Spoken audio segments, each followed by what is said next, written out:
Hello friends, welcome to our YouTube channel. दोस्तों, आज की वीडियो में हम बात करने वाले हैं ट्रायल बैलेंस के बारे में कि ट्रायल बैलेंस क्या होता है, उसका फॉर्मेट क्या है और क्यों हम ट्रायल बैलेंस बनाते हैं।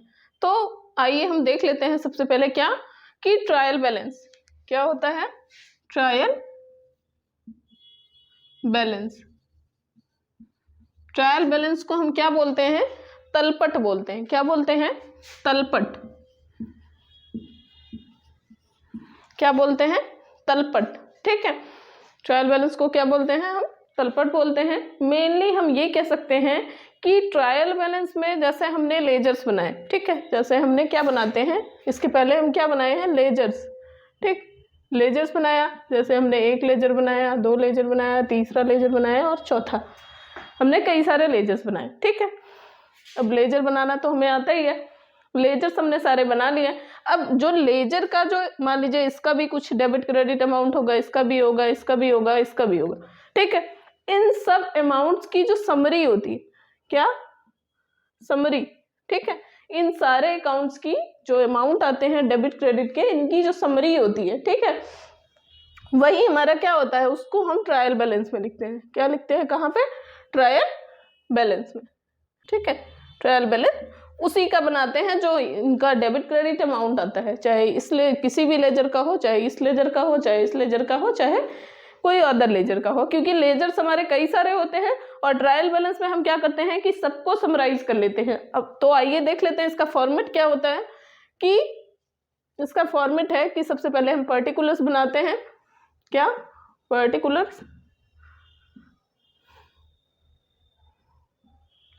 Laser folio, then debit amount, debit और क्रेडिट। ठीक है, ये चार चीजें, क्या क्या? Particulars, ledger folio, debit amount और क्रेडिट अमाउंट। ठीक है, ये चार चीजें हम बनाते हैं। क्या क्या है? Particular, laser folio, debit amount और क्रेडिट अमाउंट। तो इसमें मेनली क्या है कि क्या चीजें रिकॉर्ड करते हैं, जो भी हम यहाँ से लेके जाते हैं, जो लेजर होता है उसकी समरी ही क्या कहलाती है? ट्रायल बैलेंस समरी कहलाती है। यानी कि जो भी लेजर्स हम बनाते हैं, ठीक है, जो भी लेजर्स हम बनाते हैं उनकी जो एक पोस्टिंग है, कहाँ पे? ट्रायल बैलेंस के अंदर हम क्या करते हैं इसका फॉर्मेट में? सबसे पहली चीज कि जो भी अमाउंट, मान लीजिए कैपिटल लिखा तो डेबिट हो गए, इसी तरीके से और भी कुछ लिखा क्रेडिट हो गया।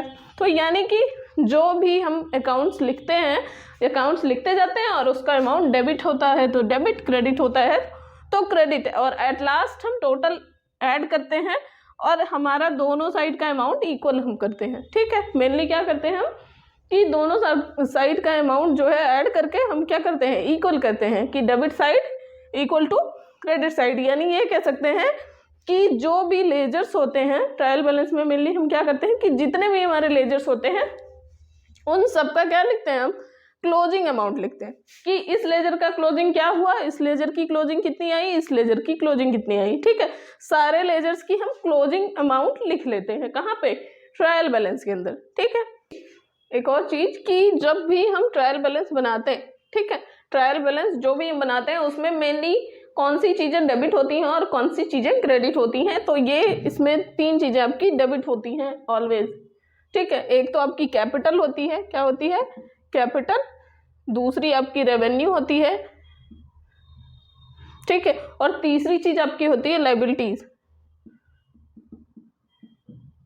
ठीक, ये तीनों चीजें ऑलवेज आपको क्या देती हैं? क्रेडिट बैलेंस देती हैं। क्या देती हैं? Credit balance, credit balance. इसके साथ ही जो आपकी एसेट्स होती हैं, क्या? Assets and expenses. ठीक है, एक्सपेंसेस ये आपका क्या देती हैं? डेबिट अमाउंट देती हैं, यानी डेबिट बैलेंस। क्या देती हैं? Debit balance. ठीक है, क्या देती हैं? डेबिट बैलेंस देती। इस तरीके से हम क्या कह सकते हैं कि ट्रायल बैलेंस मेनली क्या रखता है कि जो हमारा लेजर होता है, जो हम लेजर में अलग अलग सबका खाता बनाते हैं, उन सारे खातों को एक जगह पे समराइज करके, यानी उनका क्लोजिंग अमाउंट जो आता है या उनका जो क्लोजिंग बैलेंस होता है उसकी समरी हम कहाँ पे रिकॉर्ड करके रखते हैं? ट्रायल बैलेंस के अंदर। ठीक है, अब जैसे इसमें से क्या हो गया? कैपिटल का अमाउंट है, मान लीजिए कैपिटल है, तो कैपिटल कहाँ जाएगी? क्रेडिट साइड जाएगी। आपकी कोई एसेट है, कोई फर्नीचर आपने खरीदा है, तो फर्नीचर कहाँ जाएगी? डेबिट साइड जाएगी। तो इस तरीके से हम ये सारी चीज़ें रिकॉर्ड करते हैं और लास्ट में समरी बनाते हैं।